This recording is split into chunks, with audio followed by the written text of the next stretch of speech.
Welcome to the second season of Social Stats Podcast, a series of conversations with people from around the world who are creating positive change and social impact. It's an honor to have you again on this project. To start the second season of Social Stats Podcast in the most inspiring way possible, I speak with the brilliant Portuguese anesthesiologist Marta Rodrigues about her fascinating experiences in Afghanistan and Cameroon with Doctors Without Borders, a.k.a. Médecins Sans Frontières. We also discuss about how to get into this NGO, the application process, and more. In many places, Doctors Without Borders is the only organization that provides medical assistance to people affected by disasters, conflict, and extreme poverty. Don't forget to subscribe to the Social Stats Podcast and to rate this project on Spotify and Apple Podcasts. Now, let's start our first conversation of the second season.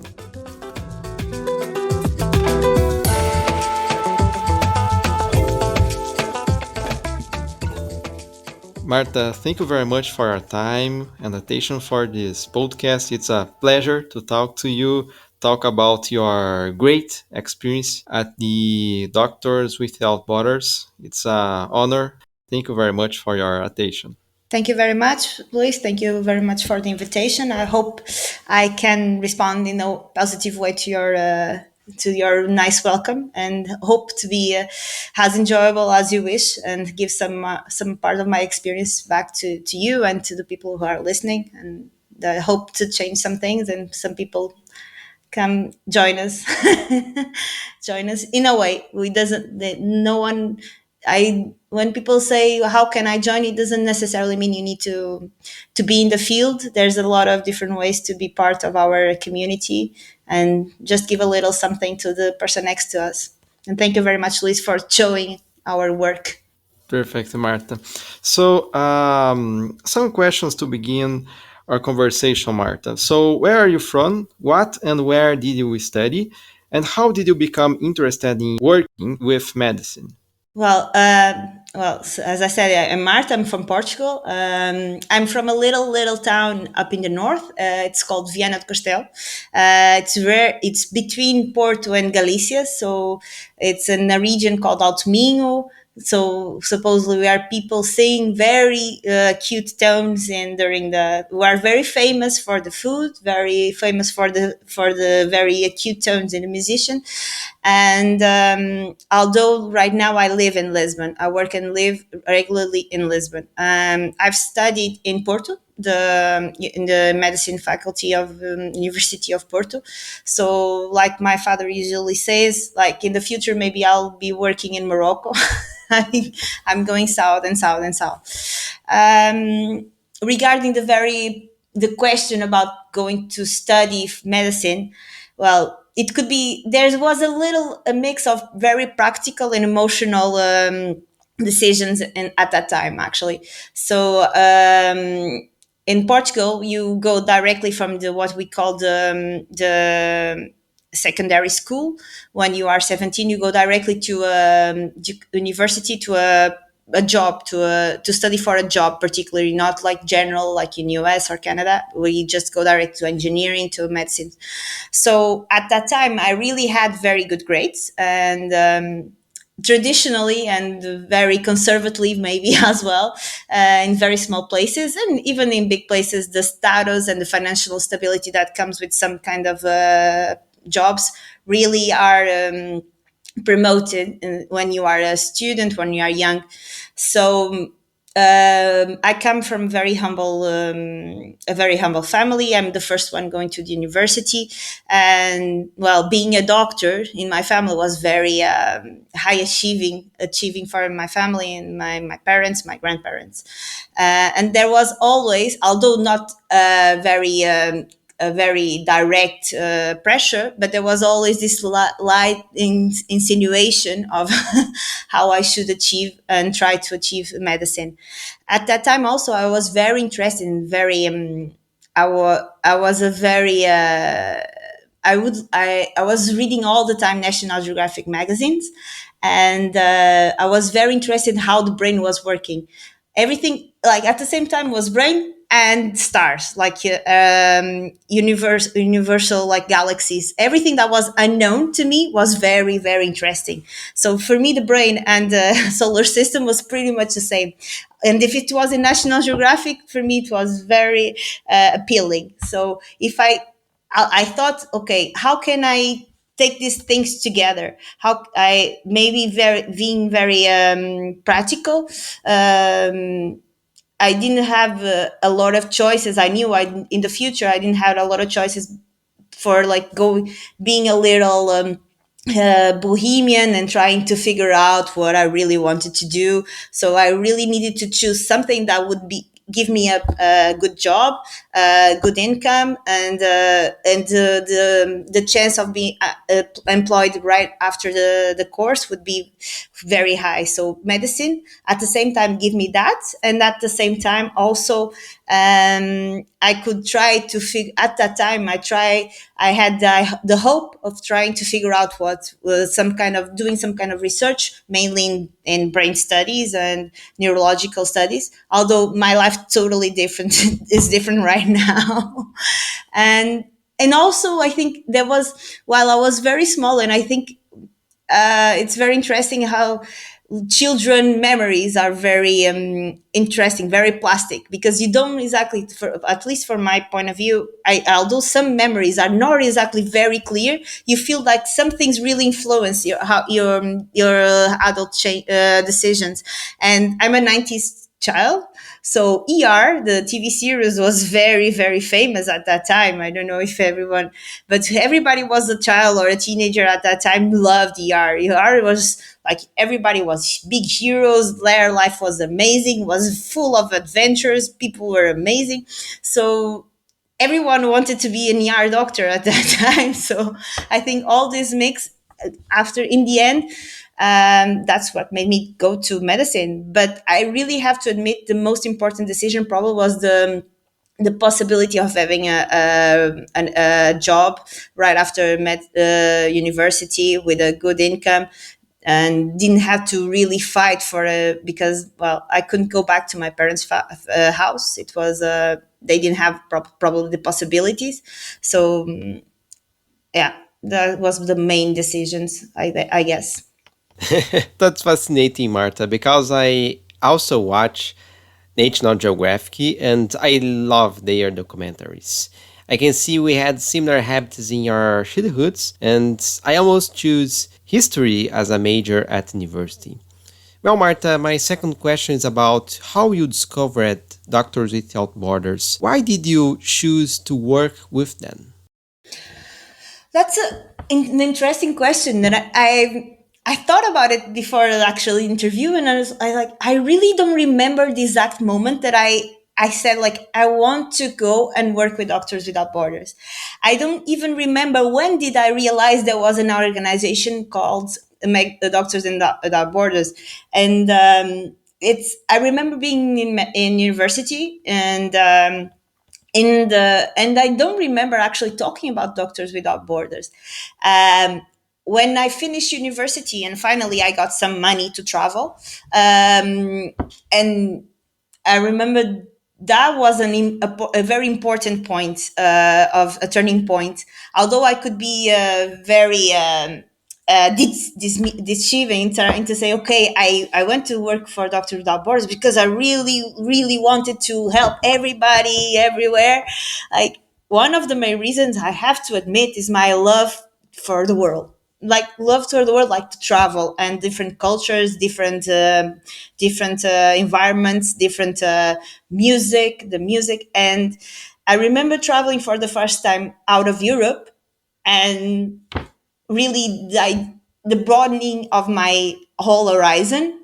And I really remember being in trains and then in buses and just saying, okay, I don't want to come back. I just want to go and go and go further. And I really, the feeling is that when you are traveling, And nowadays traveling is quite easy comparing to our parents' time. And you go in a bus, you can go in a train, and you go very exotic places. But I felt like I really wanted to go a little further. I wanted to be in the middle of these communities, in the middle of these cultures. I wanted to give something of my own experience, and give and have something back. So at some point it made sense to me that it would be amazing if I could mix the two of things. It's the two things I could never. Well, I didn't have the possibility of like just giving up all my regular life and just go, although it's very very appealing to me.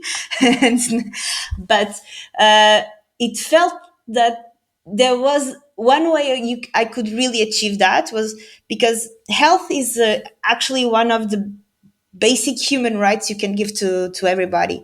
And I really, luckily, although probably not for the exact reasons, I got that skills, and I could actually use that to get better quality of life to some people, and at the same time have something back.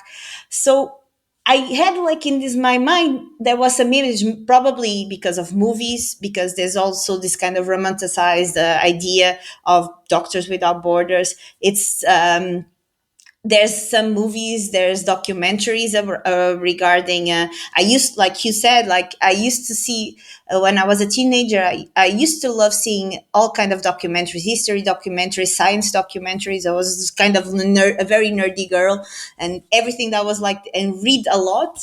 So all that was a little outside of my own world. Was I would just absorb like a sponge. And I remember, like, I don't exactly remember when was the first time I heard about Doctors Without Borders, but I'm pretty sure that when I got to university, there was already in my mind the idea of going far away, meeting people with very tall necks, with very colorful scarves in the heads, that really needed something of the things we have here. and and that you could go there. And I don't remember, really don't remember when I remember in the last years of university saying, okay, I want to go to Doctors Without Borders. And I I really still don't know when was the precise time. And I said, okay, I know what's doctors. I It's interesting because even after, only after I enrolled with Doctors Without Borders, I actually realized the dimension of the organization and how it works. There's a lot of mistakes and unknown details about the organization, Doctors Without Borders, and others, of course. And also, there's one thing that Doctors Without Borders works. The main funding for Doctors Without Borders, I don't know if the listeners know, it's by anonymous donations. So one of the main ways of the ways of Doctors Without Borders can have money and, of course, fundings for their activities is mainly is mainly through donations and very, very intense marketing, in a way. Not marketing when, well, it's still marketing. You never, myself, I never like to conjure, say in the same sentence, marketing and and NGO, because it looks a little capitalistic. But well, it's true. We all need money, and Doctors Without Borders needs money to work.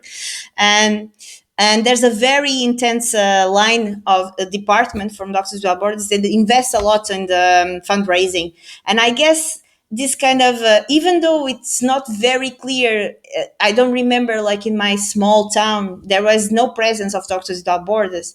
I probably in this there was this kind of in my own, my deep mind, this kind of the image, the logo of Doctors Without Borders.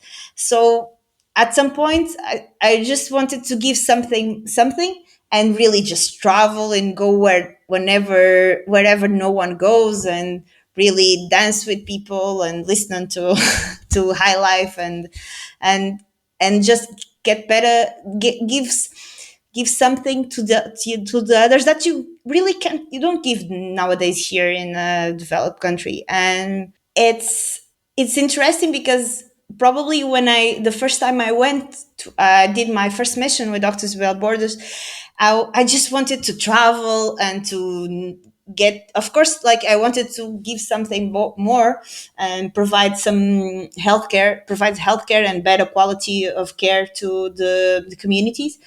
But the experience, the adrenaline of the mission was the most important things.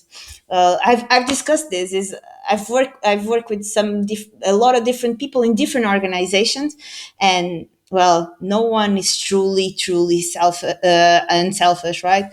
Everybody in a way, when they work for humanitarian organizations, in the end they have their own goals. Although in the final objective you achieve something for the other, everybody wants something from themselves, and that would be unfair, and I would be lying if I wouldn't say, okay, I really wanted the experience, the adrenaline. But now that I've already did at least three projects. It's interesting how my goals and my perspective of working with Doctors Borders has changed, because my although I still like to travel, I still love to travel. I still want to go back to Africa again, to wherever no one goes. I really want to come back with a lot of capulanas. I want to buy musical instruments. I the How you practice health here, and I say here, Portugal, in a developed country, and how you practice health, and the response, and the what you achieve there, it's totally different, and it's so much more fulfilling for yourself. That's probably when I'm professionally most accomplished, that's for sure. It's very frustrating, and sometimes it's very tiring, it's very desperating. You sometimes it's just, I just say I want to come back, I want to leave, I can't handle, I feel weak, I feel like the world isn't fair, I feel like I can't achieve anything. There's and But in the end, it's so completely like health comes back to what should be from the start. Nowadays health is it's a business, it's a business.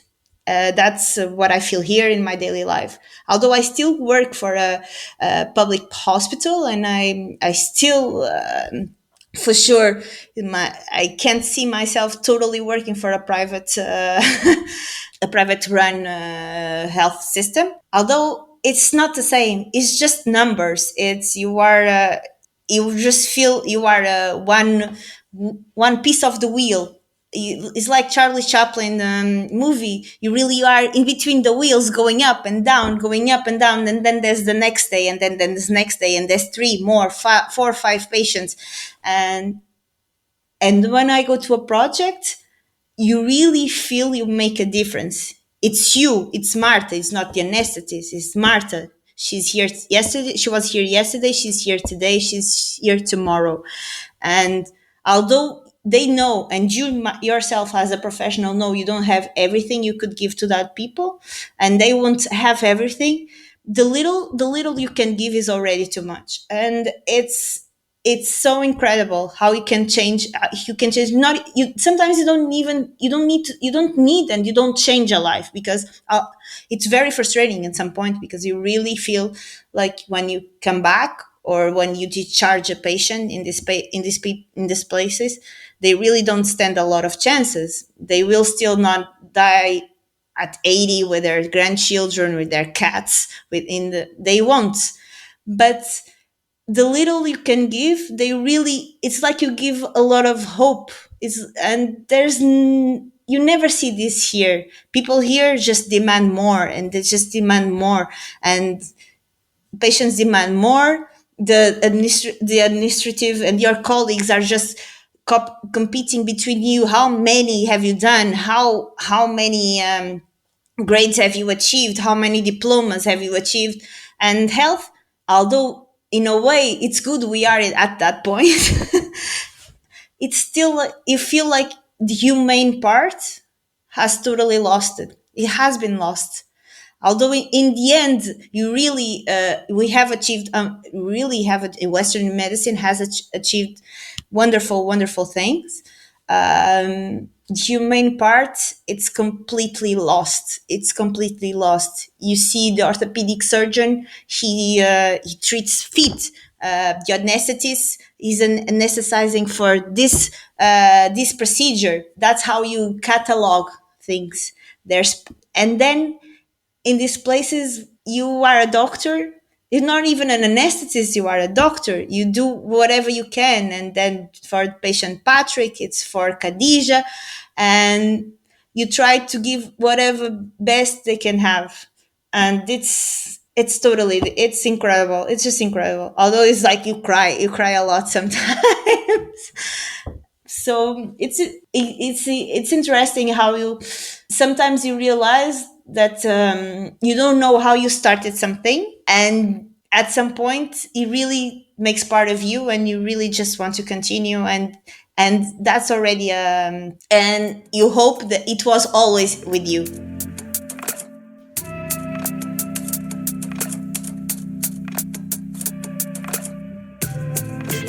And it's still about your path. So let's advance. So you discovered the Doctors Without Borders. So the next step is okay. I want to join the Doctors Without Borders. So Marta, how was the process? I have two questions here. How was the process to join Doctors Without Borders? And how was your first experience? Like, how was this experience when you arrived for your first mission, your first impression of this country? So, how was that? How was this from this experience, the application process to your first mission? So the recruitment process, it's quite direct. But also I have to say I'm particularly lucky. I don't know if I said before, I've made some reference to it. I'm my specialization, I'm doctor anesthetist, and in many parts of the world, particularly in places with low income and for Doctors Without Borders, anesthetists are quite quite a gold specialization, because there's a huge lack everywhere. Portugal, Afghanistan, Switzerland. It's so most of the time, all organizations and health related organizations are quite desperate to get anesthetists. So usually, Doctors Without Borders, for every kind of even although you can be a doctor or non-doctor, non-medical, you have to apply. You have to go through a recruitment process. Usually, what you should do, when I applied not the first time, when I applied, you are supposed to apply to where I don't know if a lot of people don't know. I didn't know this until I enrolled with Doctors Without Borders. I always thought about Doctors Without Borders as being just one big organization, and this is not true. For everybody who is listening, like Doctors Without Borders has 5 offices, and all of them are totally independent. It's like different companies. They have the same name. Actually, the first time there was an intersectional meeting was 2 years ago, I think, or 3. So, but all of them are independent. They get their own funding. They decide their own projects. They get their own headquarters, their own stuff. So there's 5. So there's Paris. It was the first one. It's called Doctors Without Borders Paris, or we called OCP. There's OCB. There's Doctors Without Borders Belgium, Brussels. That's one I belong to. There's OCG. That's Doctors Without Borders Geneva, so from Switzerland. And then there's Doctors Without Borders Amsterdam. And then we have Doctors Without Borders Barcelona, the Spanish one. So most these offices, these headquarters, they have this kind of offices representing in some countries. In Portugal, now there is one office, but before there was, when I enrolled, there wasn't. So when you didn't have any office representing Doctors Without Borders, if you wanted to enroll, you had to apply to the geographically nearest headquarters. So for me, as a Portuguese, I should enroll with with Doctors Without Borders Spain, so Barcelona.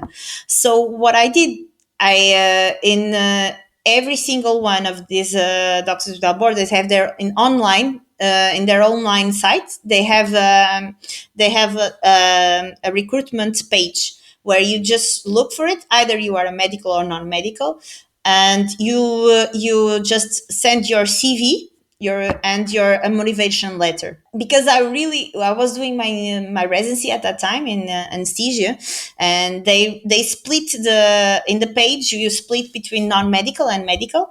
And then if you in the medical staff, you have the GPs, general practice, you have surgeons, a different page for surgeons, a different for anesthesiologists, a different for obstetricians.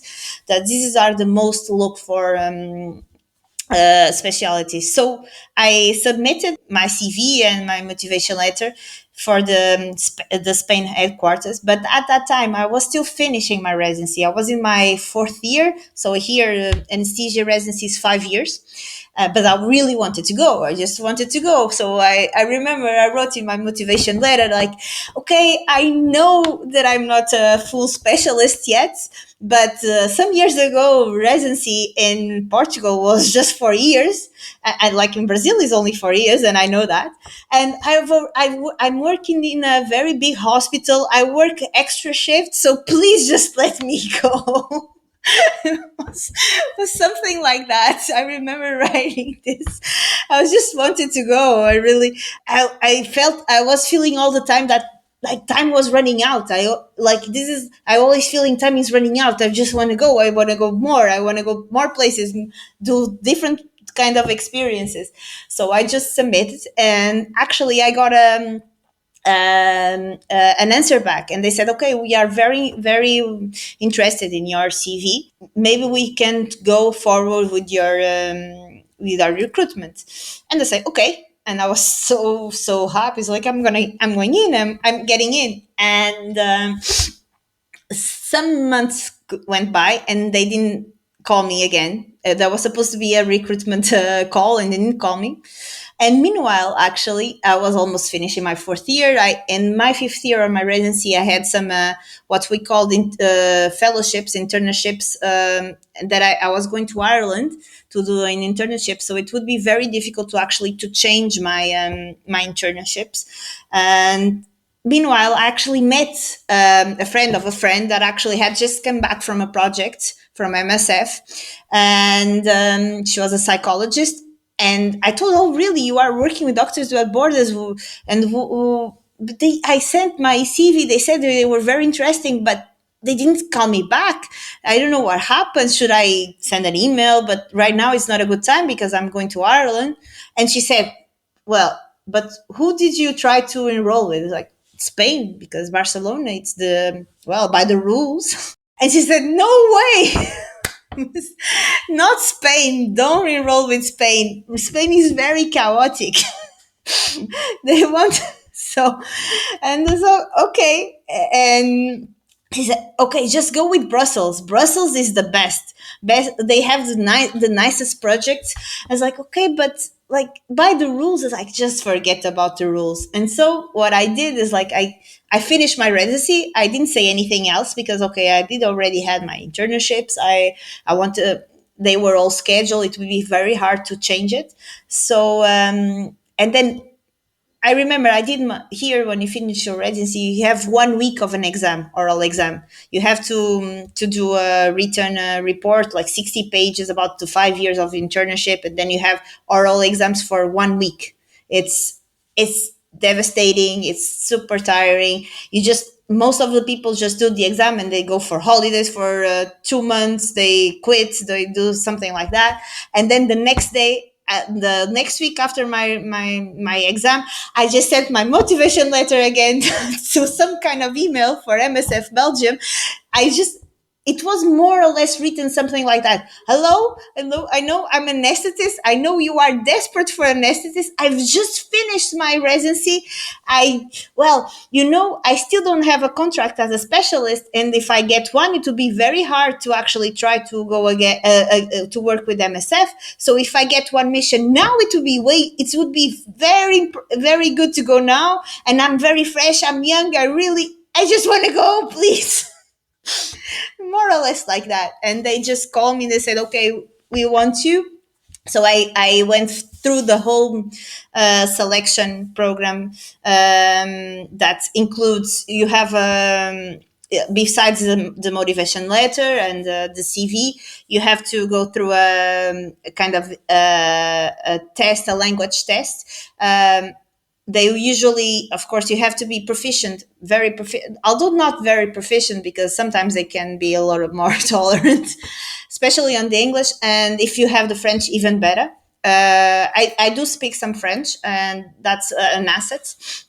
Spanish, of course, it for not for me, because most of the trauma projects where anesthetists are, they don't have in Spanish language countries, but other projects with like infectious diseases, they in Latin America, there's a lot of projects like that. And then you have what they call the psychotechnical test. They do some questions, how you do react in some contexts. Okay, just to say that they don't select everybody, but most of the time it's quite straightforward.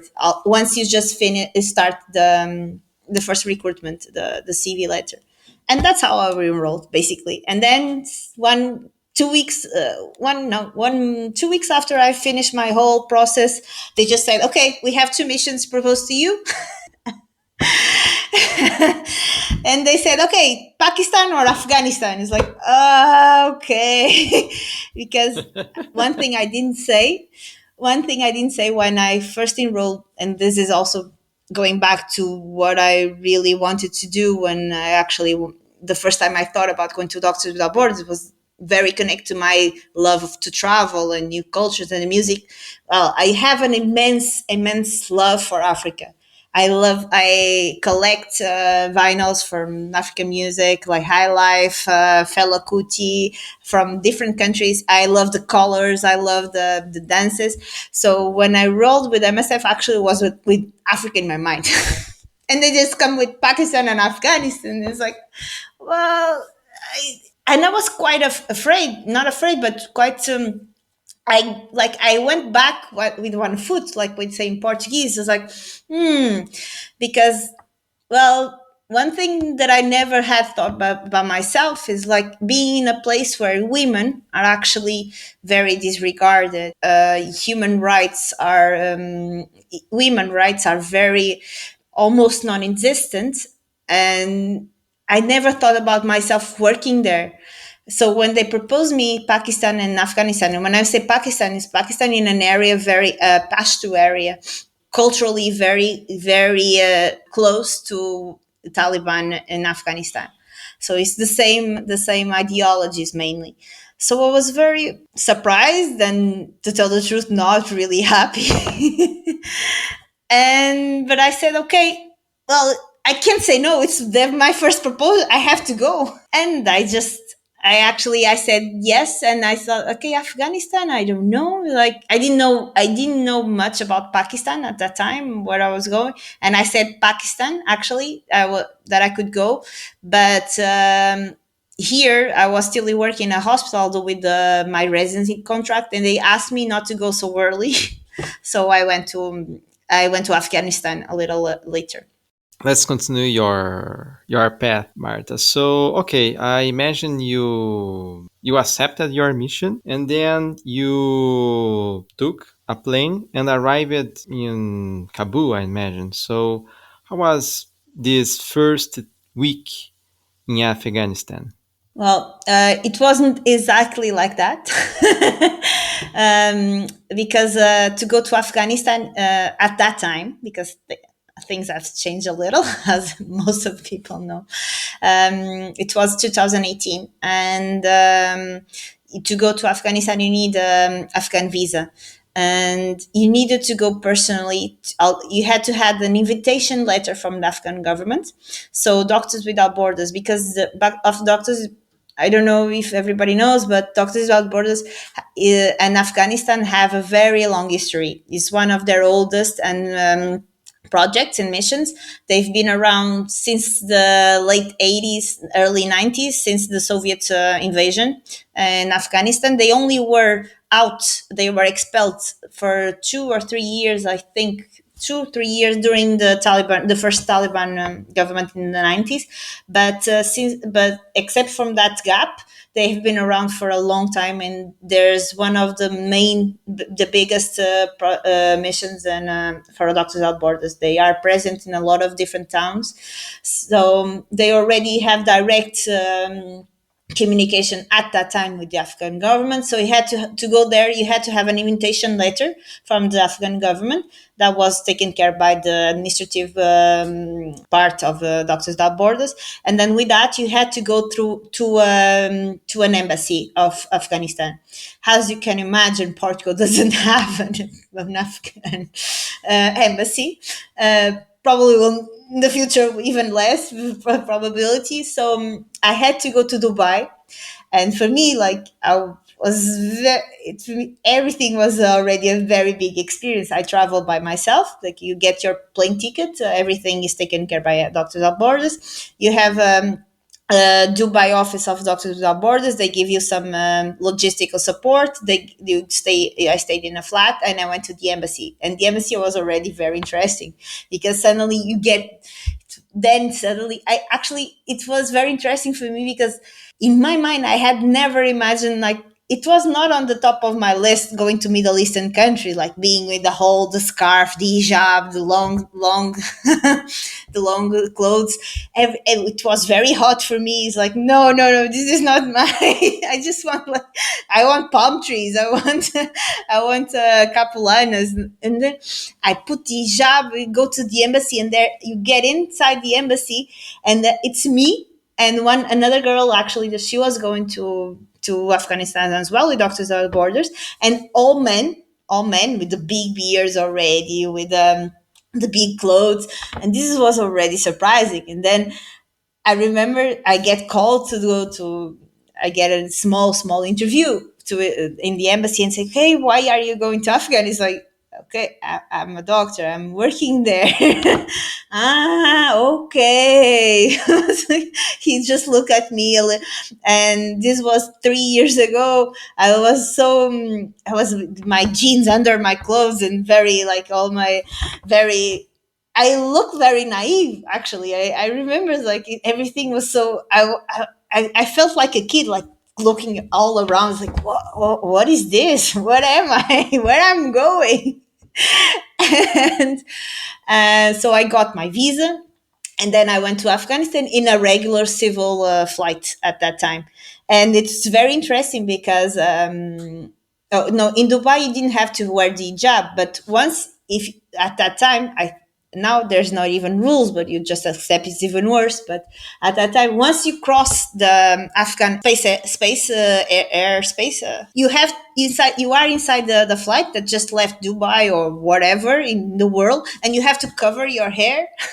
And like suddenly see two or three Western women inside the plane, full of like very old people, men with big beards, and we put the jobs, and then we go out, and there's this immense number of people, especially men, just crushing against each other. And I'm European. I like queues. It's like everybody was crashing. They were asking me for the visa. They were asking for another photo. They were asking me where I was going. Seeing, there was like, oh my god, where am I? What is happening? I was very lucky because the girl I was with, she was actually her third time with Doctors Without Borders. She already knew a lot of the regular ways of doing things, because for me everything was very. I didn't know. They just told me, okay, you're arriving at Kabul at that time. It's like, and someone is going to pick you up. And I was like, okay, what if I don't have phone? What if the guy gets lost? What if And we just got out, and you suddenly see, and it's you are in a movie. You see what is an airport in a conflict area. There was a huge number of militaries with big guns, with Kalashnikovs. You see the American UN planes in the airport. You see big trucks, military trucks, and then you see the small, very nice, that I love, small Land Cruiser, white Land Cruiser from Doctors Without Borders, and you just go. Then you know you are safe, and then it's your people. It's your, you're okay from now on. It's okay. So I get in. I still have in my image, like I remember, like, this is, I didn't know what I was going to find. Everybody knew about Afghanistan. Everybody followed the initial months in the American invasion in Afghanistan in 2001. But since then, no one cared about Afghanistan. No one knew. And I really didn't know what I was going to find. And then I see the Afghan driver, and there's this guy. He looked like 1 meter and 90 centimeters, probably. He looked like a singer from a very a German alternative band from the 70s, with these like vests, very furry vests, with a big hat, and laughing a lot. Welcome to Afghanistan. I was like, this isn't is incredible. And then you just take the car until to Kabul, the Kabul coordination, where I call, because Doctors Without Borders in Afghanistan, they have such a big presence. They have what we call coordination, so where is logistic and administrative offices in Kabul, and then you have the what we call the projects, where medical activities are actually performed. So my first mission in Afghanistan, I was going to Host. It's a town in the southeastern part, very close, actually very close to the border with Pakistan. So I had to stay 1 day in Kabul, and then from then take a flight with ICRC, International Committee of Red Cross. At that time, MSF didn't have their own plane in Afghanistan. Now they do. So I had to take this charter plane to this small town in southeastern, and it was, I can't forget. I remember like going through the lanes until the coordination in Kabul, and then you see these wire fences everywhere. You see militaries. You see you. I went just in front of the American embassy. I just can't forget. You see, you are like in a war zone. You have this. I've never had been in Portugal. Is one of the safe. It's, I don't even remember seeing guns before. And suddenly I have these big machine guns. You have there was a roundabout, I remember, and there was just very chaotic. You see civil people like with machine guns in pickup trucks, and then you have tanks, and this is okay, this is a country in war. You feel like you are in a movie. To continue your path in Afghanistan, some questions about your routine there. Who were your patients? For example, most of them were victims of the conflicts. How was the doctor-patient relationship? And what about the hospital infrastructure? For the first question, and this is as I said before, doctors, particularly in Afghanistan, Doctors Without Borders has a very big presence. I think there's kind of statistically, actually, is one of the main suppliers of healthcare in Afghanistan. So they have different projects. So as I said before, this is back in 2018. My first project was in Host, and this project actually it's just a maternity. So it's a maternity for critical care. So complicated cases, not just like if they have a regular labor, we are not supposed to provide care, but pregnancies and labors with complications. And there's huge because there's no follow up, no healthcare system, and we have all the complications you can have in this maternity. So I was working just in a maternity. Not We're just providing care for mothers basically and the neonates. it's the biggest maternity. So as I said, like Doctors Without Borders has different projects in Afghanistan and in other countries. In Afghanistan, they have this big maternity. It's their biggest maternity everywhere, and Doctors Without Borders is present in more than 70 countries, and they have some maternities. And this, as I don't know if you have any idea, but in this maternity, every single day there's more than 70 children getting born. It's like back here in my country, like in my hospital, we have 6 7 labors per day. And was 10 times more. Every single second there was a baby getting born, basically, in that maternity. So like one of the main objectives of Doctors Without Borders, because it was actually one of the UN sustainable goals in the millennial goals, what we call the millennial goals, but especially in this kind of low income countries, were actually decreasing the maternal mortality. Because with the very actually with some not very high technological health technologic advance, you can actually provide a lot of good care just for health, maternal care. One of the biggest causes of young death in these low income countries is actually maternal complications and during labor. So this maternity was actually had their own objective was this. So this is one of the cases. So it's the patients we were taking care were just young mothers with all the complications we can have for difficult labors. And I say this because, well, before I went there, I was working as an anesthetist for obstetrics for 5 years during my residency. And some things you read in very small letters in the old books, like you're trying to prevent some complications, some things I had never seen, I was seeing there every single day. These women, they don't have any kind of follow-up during their pregnancies. They are cheap, basically. They exist only and only to give birth to babies. And so they have, if they get pregnant once, twice, there was women there that had been pregnant for more than 20 times. This kind of huge, and I would go, if I would speak about like very medical terms, and this is not the objective, but things that you never see here in decades, you see there every single day. And this very young woman just dying.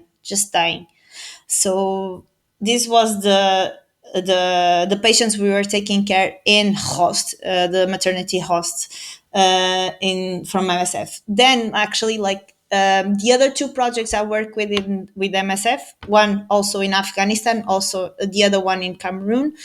Both of them, these ones were trauma hospitals. So their objective was actually to really treat victims of what we called intended violent trauma. It was basically patients that had been suffered from violent trauma due to offensives. So the infrastructures, regarding infrastructures, as a also like Doctors Without Borders, with being such a big organization, they have different settings and different infrastructures. Until now, and I'm still searching for that opportunity. When there's these big disasters, actually, there's an emergency team that is sent, like we call the emergency team, there's like an earthquake now is happening now in South Brazil. They just call these people that usually work full time for Doctors Without Borders. They are just hanging around until they get called. Not my situation. I don't work like that. I get contracts for that project, and then I come back to my regular life, and then I schedule for a different mission. For this kind of people, and they have to set what they call a tent hospital very quickly from one day to another to kind of help the victims of very sudden disasters, either environment disasters or armed conflict. They have these guys designed tents with and this kind of layout of the necessary equipment and staff for providing care. The projects I work with, actually, there was two of them are actually hospitals that MSF built, the maternity that I talked about, and the last one, the trauma project, I was the last one.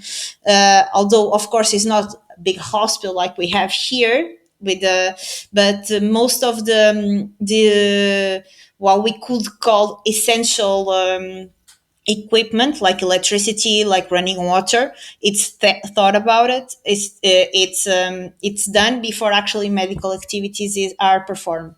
Like the last one, actually, it was DOT, where I work mainly because I'm an anesthetist, operating theater. Was set in these big containers that were adapted to be an OT. But also, this is also actually something that even when before going to Doctors Without Borders, thought, okay, we're going to Doctors Without Borders. This is like war. It's running. Is You do what you can, but actually, one of the main objectives of Doctors Without Borders is not like lower the standards from Western countries comparing to the middle and low income countries. It's actually giving something from the Western countries and providing better quality of care in these places. So there are some basic standards to provide healthcare that should be addressed, and they are addressed in these places. Of course, like when you have an emergency call, like in a very sudden conflict, just suddenly appears, or a environment disaster, there are some things you can't put running water in one day. But the other places where the other projects usually that Doctors Without Borders decide to start, and where they decide to go and provide some care, there's some kind of basic standards where you actually you set your hospital.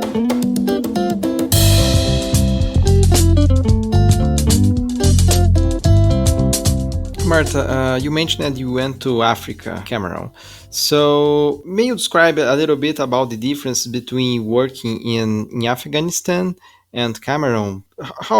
What are the main, like, rampant differences between working in these two places? Probably the staff. The national staff is the big difference.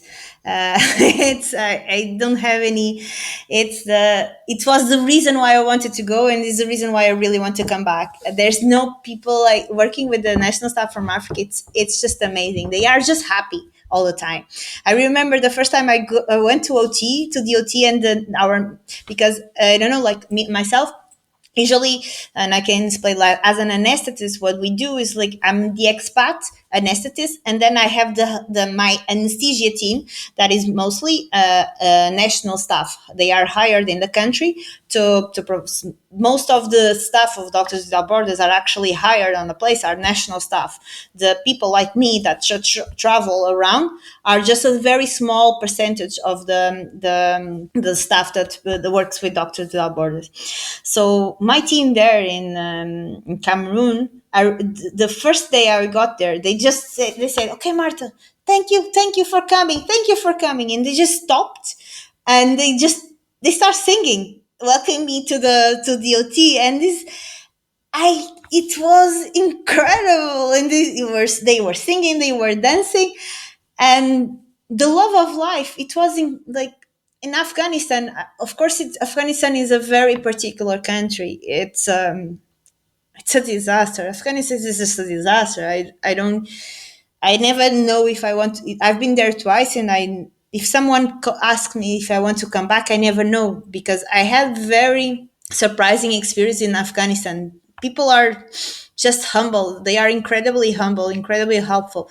But in Africa, in Cameroon, I don't know about the other countries, but in Cameroon, they are so happy. They sing during there's music in the during surgery. They want to party. They want to show you their houses, their family. They want to show you. They want to share everything. They want the idea of, and they welcome you so much. It's like everything you give them, for them, it's incredible.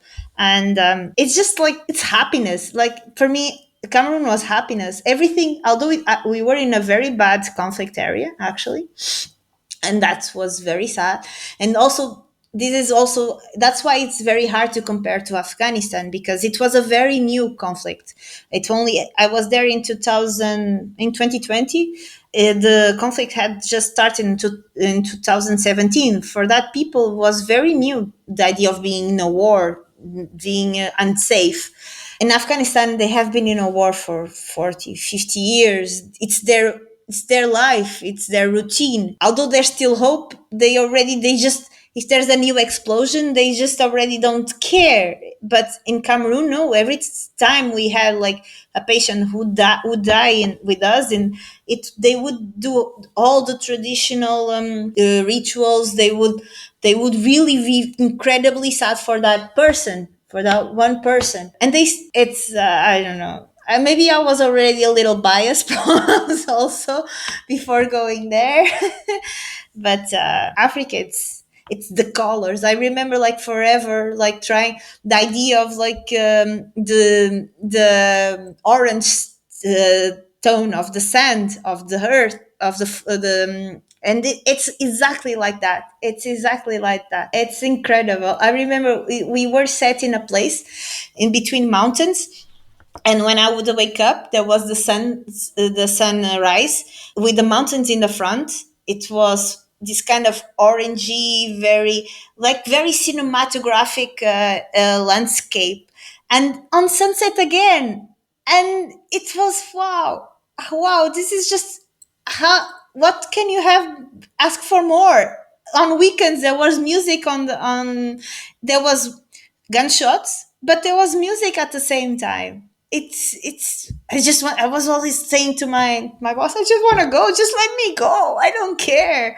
Because one thing that I didn't say is, like, as an anesthetist, we are just basically in war zone areas mostly, so we can't go anywhere. We can't go anywhere. So I just go from the hospital to the house where we stay, and from the house we stay to the hospital. There's no more the controlled movement, and we can't go anywhere. So I also, it's one thing that I always wonder about working with Doctors Without Borders. Actually, in any international organization that to go to conflicted areas and other developing countries. How is the relationship with patients who speak different languages? Is there a translator to support you during a medical consultation, doctor's visit? usually there's higher interpreters, but there's one for the whole hospital, and well, he gets a lot of he's asked a lot of time, so the availability sometimes is not as useful as we would wish. But most of the staff, the national staff, when they are hired, actually they need to have some level of the language of the expats. So that's why, like, when we say like English is actually, when you go to work with Doctors Without Borders, they have what we call the projects and the missions, and the English speaking missions or the French speaking missions. Like, if you go to Congo, it doesn't matter how good you are in English, it doesn't, all the expats, they need to speak French, and the national staff will need to, even though they don't have to be fluent, they need to have some kind of French. And as well, like in Afghanistan, my team, they, although some of them were not exactly fluent on English, they have to have some kind of level. In my first mission in host, actually, because it was a long running mission, actually, they also, the organization Doctors Without Borders were providing actually with English classes to the staff, because sometimes actually it's very hard, especially in Afghanistan, where the educational system is totally disrupted for decades. To find health staff that speaks English is just it's a jewel. So if they already know how to say some things, it's already a lot. Of course, like, there's always some problems with communication, but the national staff usually during recruitment is it's necessary to have some kind of level of, in a what we call an English speaking project, in English or in French, because these are the main two languages. Of course, like, depending on some places, if you speak Arabic, or it's a big asset, because Doctors Without Borders is very present in the Middle Eastern countries, so it's a very big asset, because they can work these interpreters, they will not only work directly with patients but also with the because although Doctors Without Borders is of course a medical organization, there's still of course a whole lot of political and administrative work to be done. There's like when you go to work in your team, what we call the expat team, the expats, the international people working in your team. Probably in a team of 12, we are 4 or 5 doctors, and the others are non-doctors, and that's work to sustain the medical activities. They also need to do a lot of interpretation. They do the whole communication with the local governments, with the local non-governmental armed forces.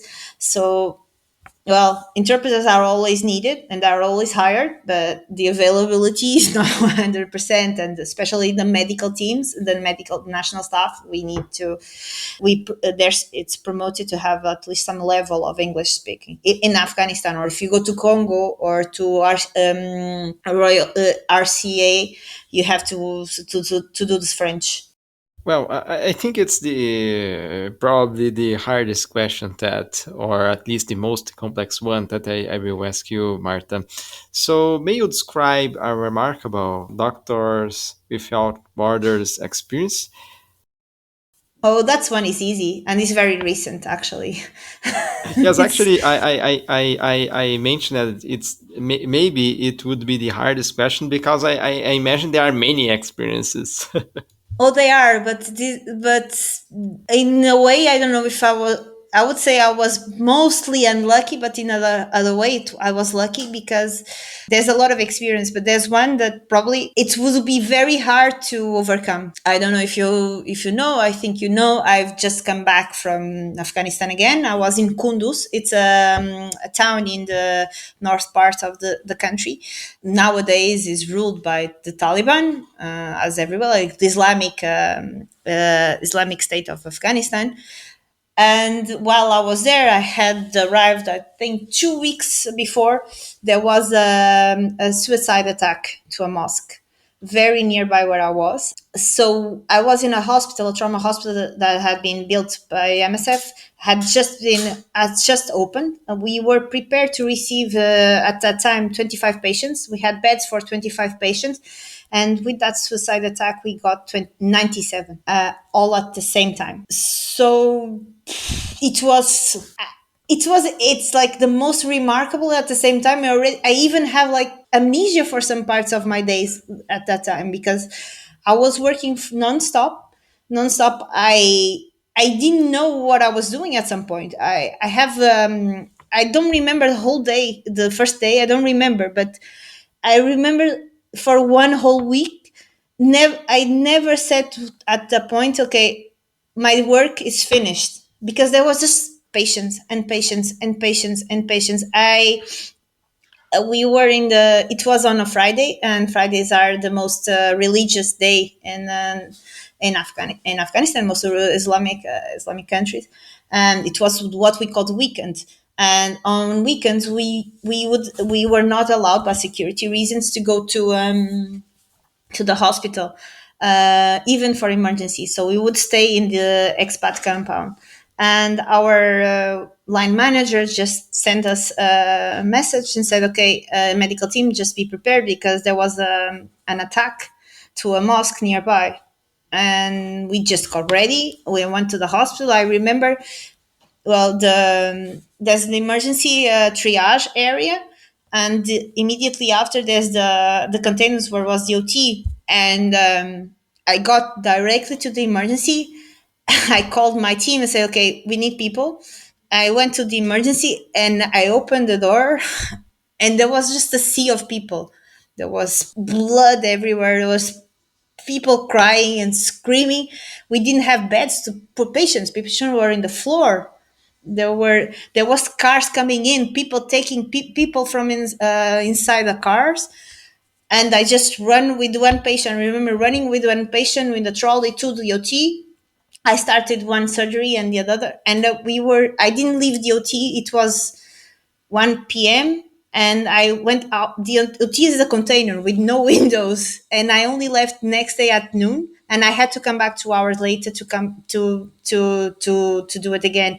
For 3 days, I didn't sleep. I pretty much I didn't eat.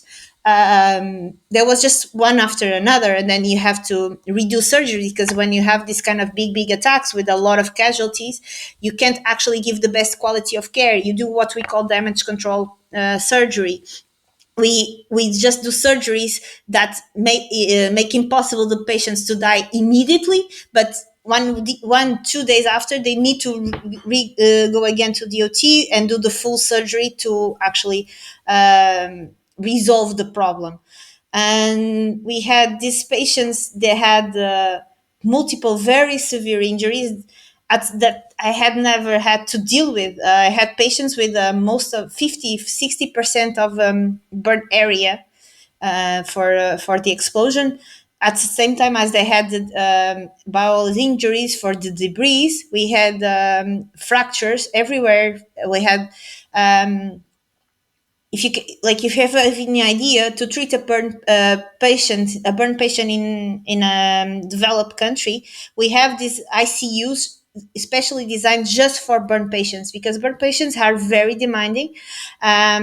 They get infected very easily, and they die very easily if they have one burn area more than 30%. We had patients there with 40-50% area burn area.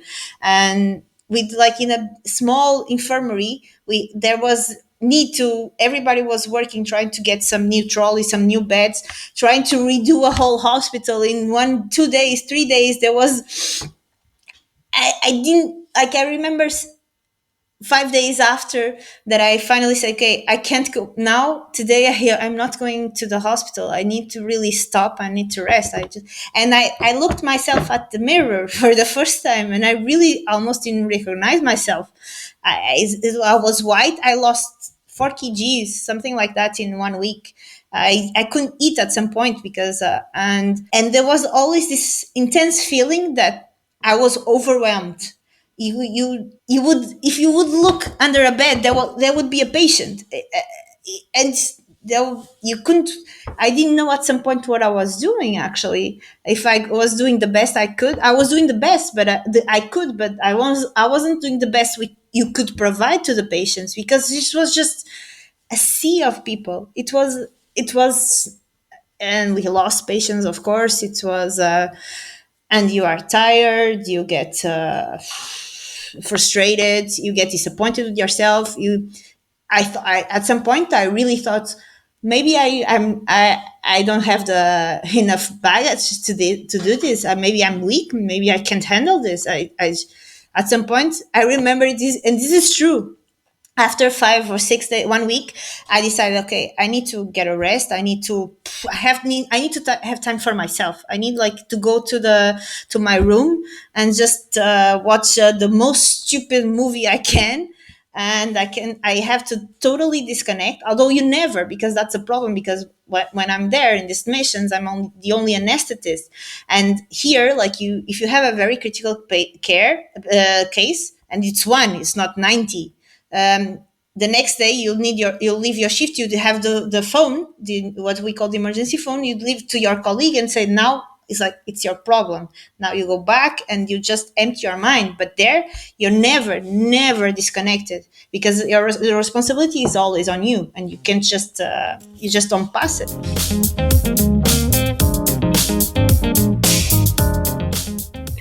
Marta, in this final part of your conversation, I have this tradition to ask to my guests about their readings, the books my guests like to read, documentaries they appreciate. So, in the beginning of our conversation, you mentioned the National Geographic. My question is, I have two questions here. Um, which books, documentaries, animations inspire you to work as a doctor? And in your list of your favorite books or documentaries, movies, animations, or podcasts, anything you recommend to people, to doctors, for example, who want to work with MSF? Well, the movies are quite easy. There's it's still on my list, and actually to go there, I don't know if I will have the opportunity. But there's two big, huge documentaries about the Syria war. I have to say I cried a lot. And it's very hard not to cry, and it's documentaries. They are very hard, to tell the truth.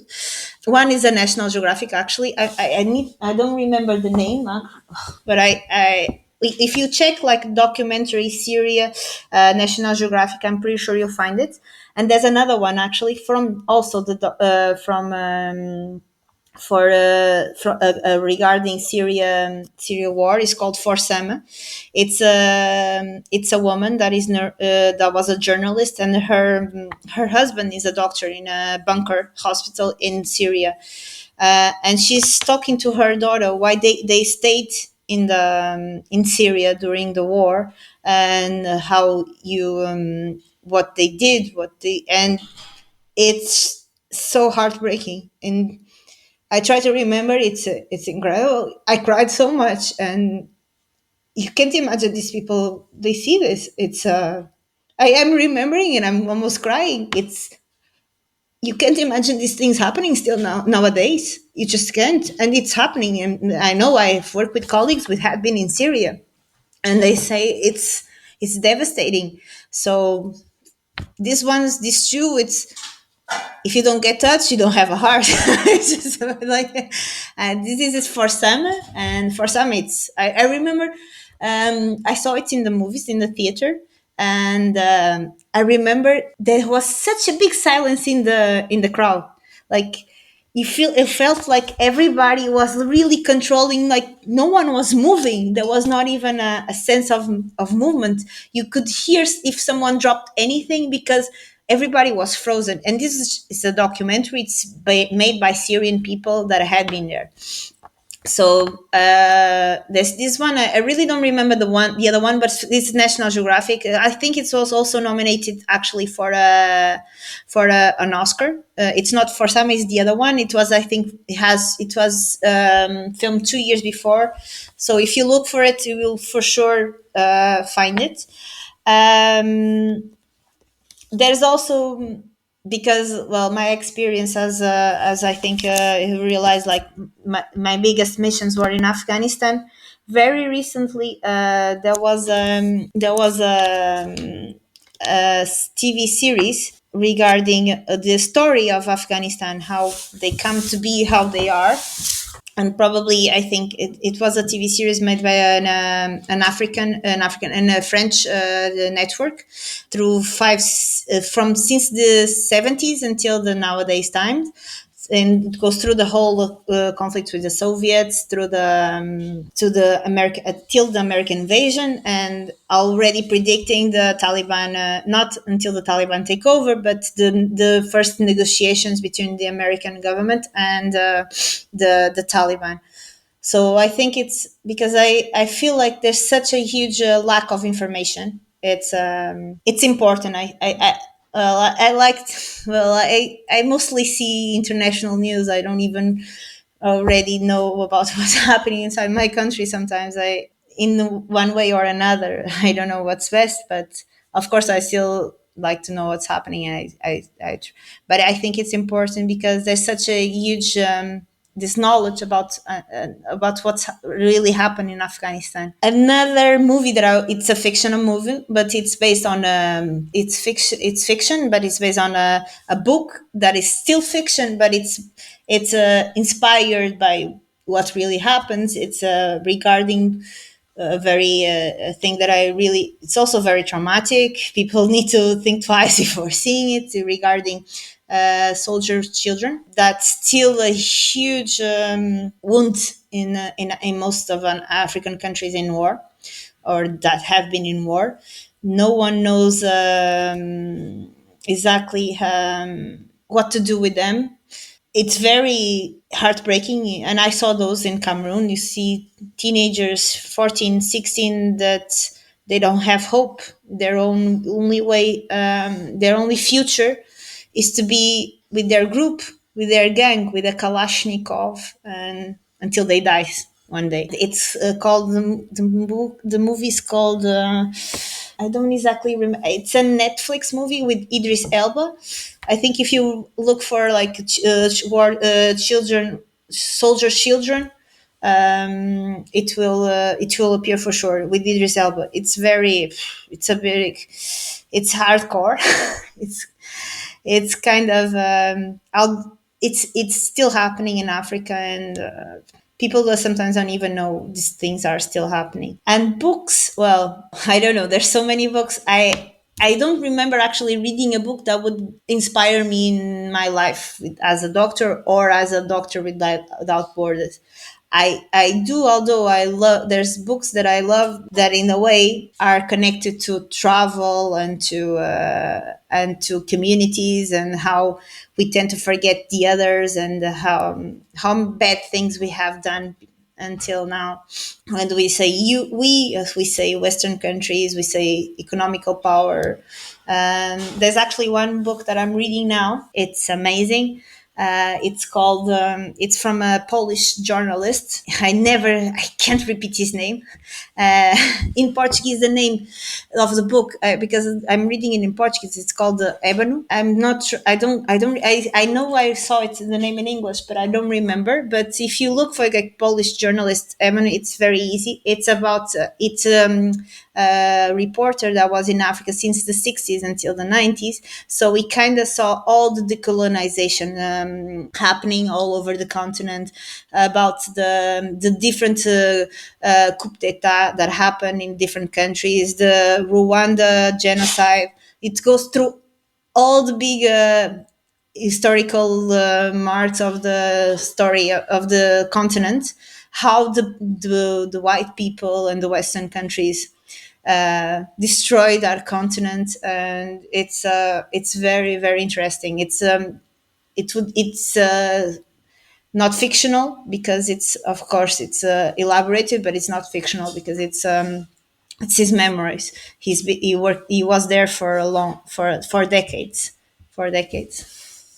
And for our listeners, you can find the Marta's recommendations in the description of the episode. And Marta, my last question for you. Actually, I have many other questions here, but I think it's better to have a second conversation to explore other topics. And obviously, you are more than welcome to return, Marta. And my final question, Marta, do you have any final message for those who want to create a positive social change? Yes, I do. Please donate. No, it looks like a little campaigning, and it looks like sometimes, these kind of organizations, or even Jehovah Witnesses or religious organizations, are always asking for money. Well, but money makes things happen. Actually, it's like when someone turns to me, well, how can I do something? And well, you don't need to do a lot. Please just give some money to this. Choose wisely. Choose the You don't need to be Doctors Without Borders. There's a lot of different organizations that do very different types of work, very necessary, very interesting. I remember I didn't meet them personally, but I met a civil engineer that was also going to work with Doctors Without Borders, and he met these kids. They were kids. They were 20 years old, early 20s guys. They just wanted to make children happier, and they were collecting civil. They were collecting this kind of foundations and materials from all the construction places, like leftovers, and building skate parks in low income countries. And I was like, this is a very nice idea. And children were happy. They were not doing drugs. They weren't taking Kalashnikovs.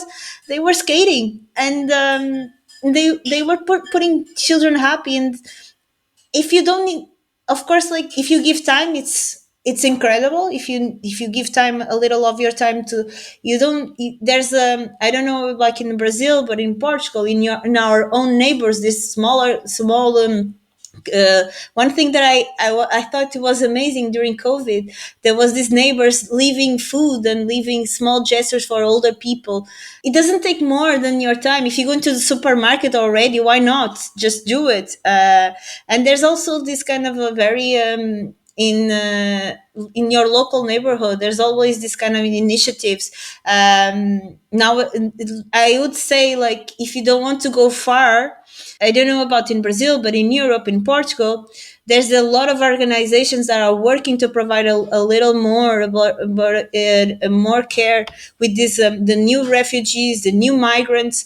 Please just help these people, because, well, they have gone through so much, and they, in the end, they really didn't want to come here. They wanted to be with their family in their place, in their house they built.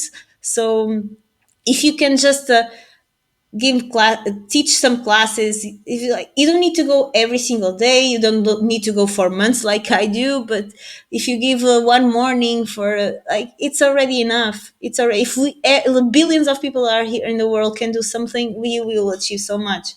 And in the end, if you just don't want, just give $5 in 1 year, and with $5 you have so many organizations. Just choose the one you identify more.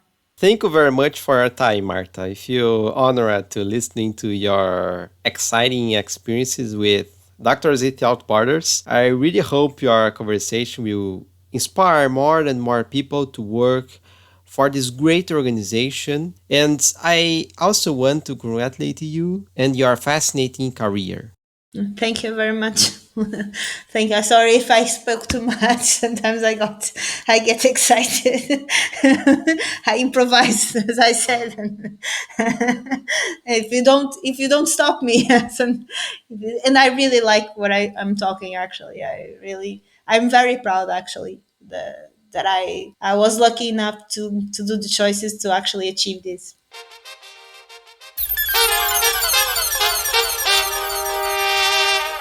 Thank you for listening to this episode. If you are enjoying social steps, recommend this podcast to your friends who also want to create positive social change. This year, I will start a new category called the Women Science, where I will speak with inspiring women scientists around the world. It's an initiative to support women in science and to promote their achievements. So, stay tuned. Social Steps will return as soon with a new episode.